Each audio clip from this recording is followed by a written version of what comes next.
Pastor Paul said, yeah, Lindz goes into high schools and we do these tours and we do this stuff. And it is literally one more for Jesus. Now, if you've come in here with a mate and you've watched a baptism, that baptism is an outward expression of something that's happened on the inside in their lives.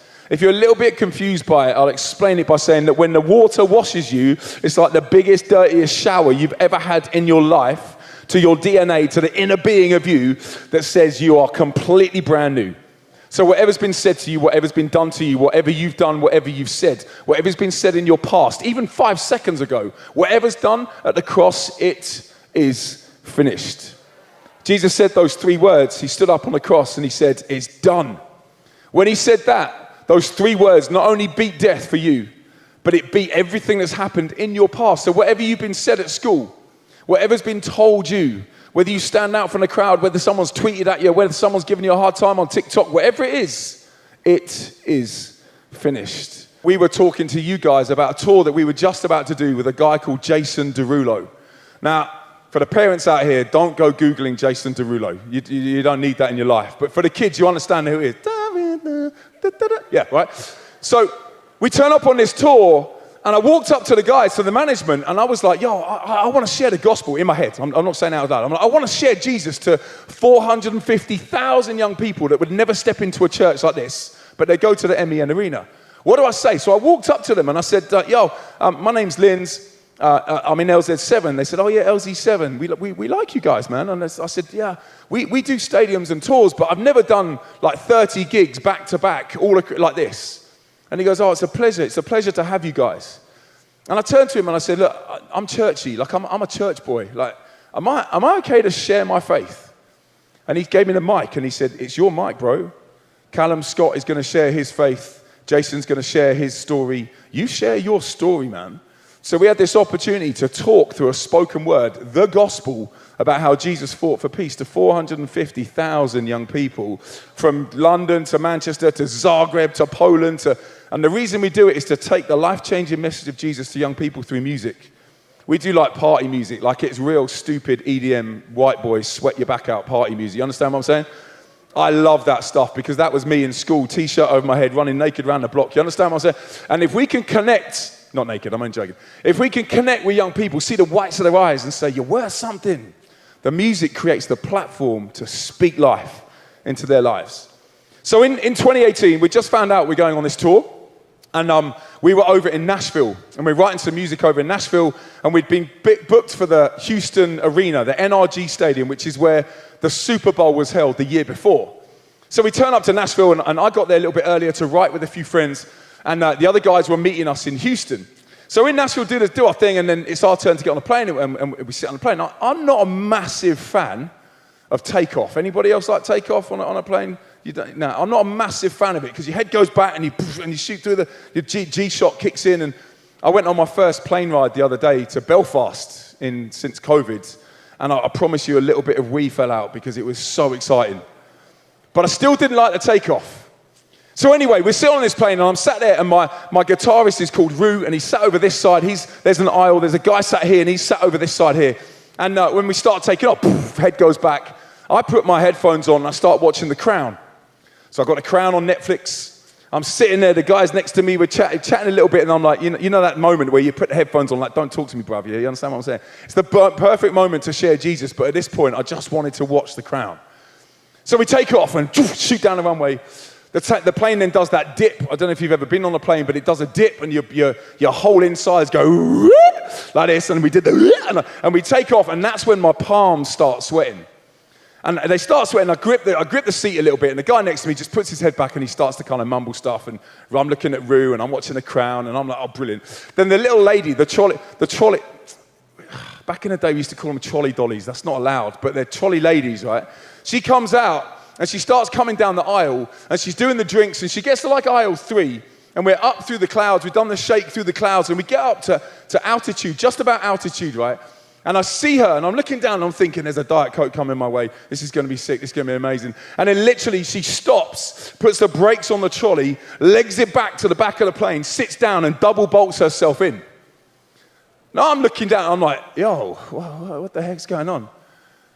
Then literally the plane sort of lurched left like this, and I'm looking down at the floor, and we're 35,000 feet up.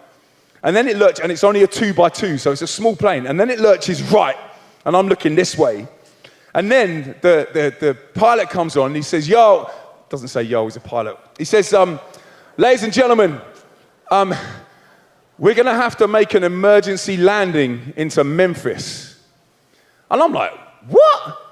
And as he says that, the plane just went, and it shot forward like this. I head-butted the seat in front of me, and my Bose headphones went, and I'm looking down, and the plane starts doing this, forward. And I'm looking at it, and I'm thinking, is the plane on fire? Is something going on? Like, why are we doing this? Why have we got it? He goes, then he comes on, he says, ladies and gentlemen, we're gonna get you on the floor as quick as possible. We need to get out of the sky. When I say brace, brace, brace, you know what to do. Now, I'm stood there, and I look at the guy next to me. The guy's head is still back, and he looks, and he pulls off his headphones, and he kind of looks at me, and then I look at Rue, and Rue looks at me like this, like, ah! And he puts his hand out as the guy had said it, as if I'm going to hold his hand. I'm not touching another man's hand. Don't ask me to hold your hand. He literally, the fear hit him. The plane, after about a minute, then went into weightlessness. And I floated out of my seat, holding my seatbelt. My feet came off the floor as the plane started to do this. Then the plane just started to tip, tip, tip, tip, that noise, towards Earth, shaking like you wouldn't believe. My headphones are gone. And then the pilot comes on and he says, ladies and gentlemen, oxygen masks are going to be released. Oxygen masks come down. That's when you know it's serious. So I sit there looking at this oxygen mask, and I look at the guy next to me, and he literally takes his headphones off, smacks the oxygen mask on as quick as he can, and I'm like this. Rue's looking at me going, like this. The plane is doing this, and my Apple Watch went from 90 BPM to 160 BPM in about 30 seconds. And I'm looking at Earth, and I'm going, nah, this can't be happening. This cannot be happening. We're just about to play. It's like a 60,000 seat arena. This cannot be happening. Why are we going down now? And then it was serious. So I was like, he's not changing his course. He's literally, and it's almost a cliff dive to get us down. And I'm looking out of the window, and I stopped, and I just went, oh, all right, God.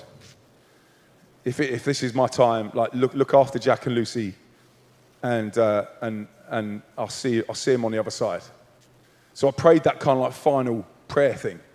And I just sat, and then he went, brace, brace, brace. So we all got into the brace position.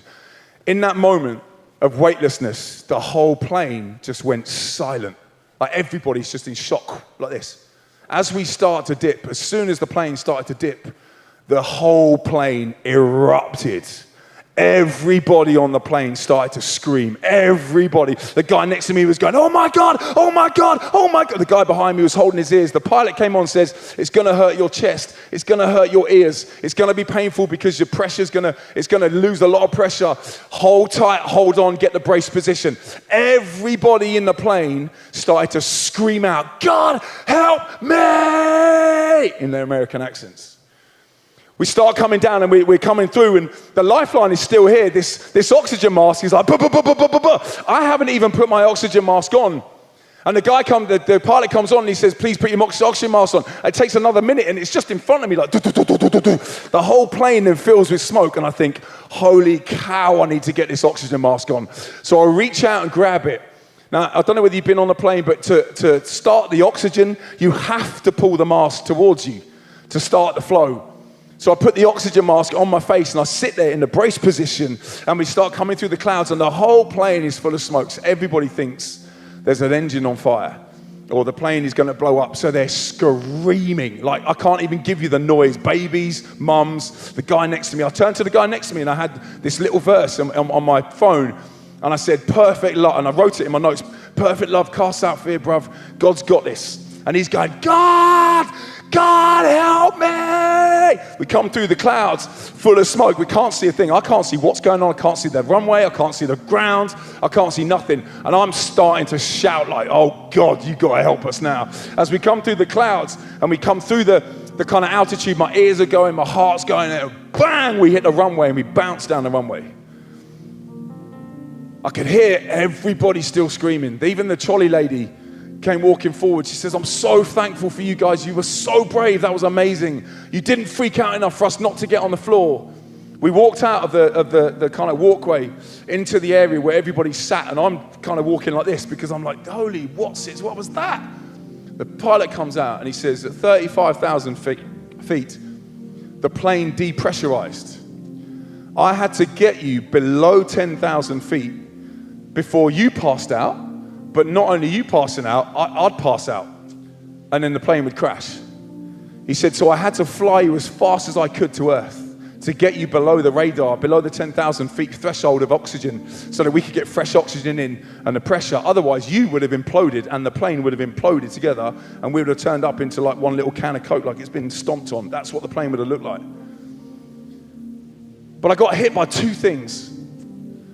Firstly, why did everybody pray?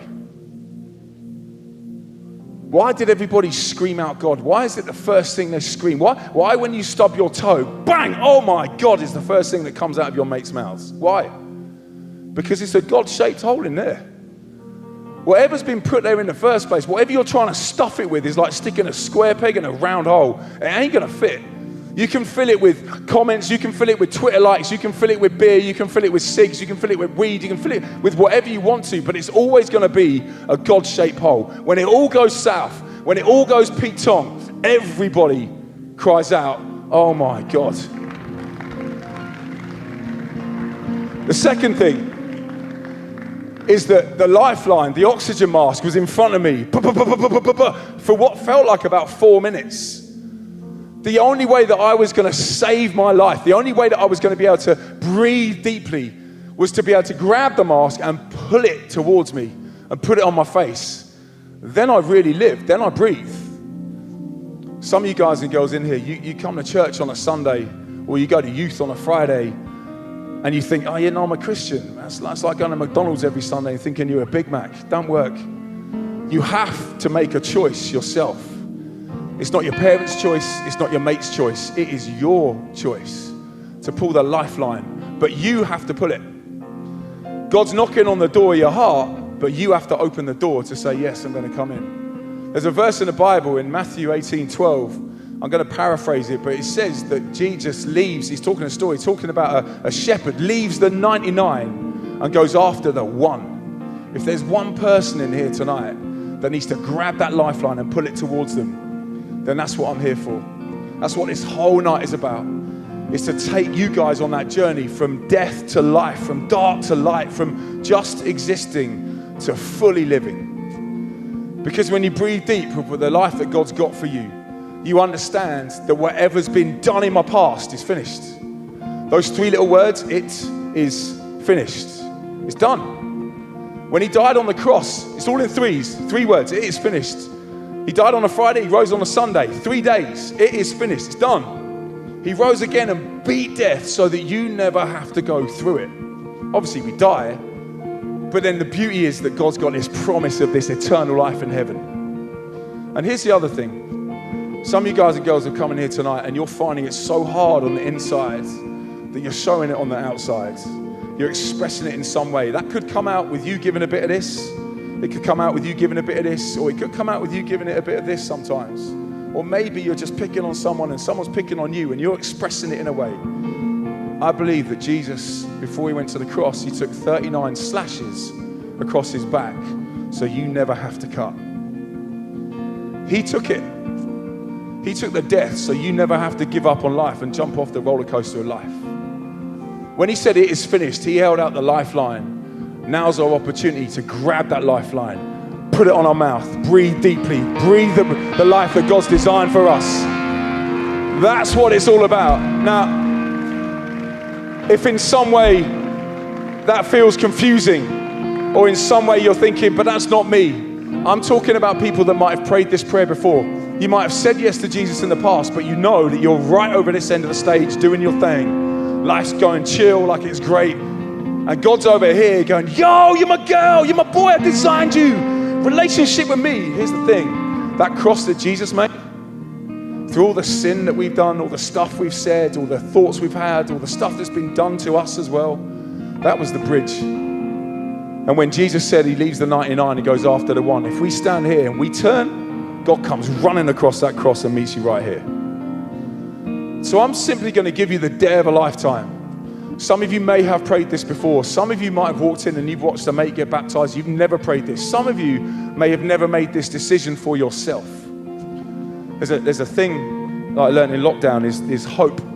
Hope is this sign in sign language. It's hope, right? And hope is certain something good is going to happen. When you couple hope with faith, you put another fist next to it, you become a freaking game changer. You become a history maker. You become someone that turns the tipping point in your school back to good because people are looking at you going, I want to be like that guy. And that's when you start telling them about Jesus. That's when you start saying it's a God-shaped hole. That's because you couple these two like a Tyson Fury combo. You become a history maker, but you've got to choose. It's your choice.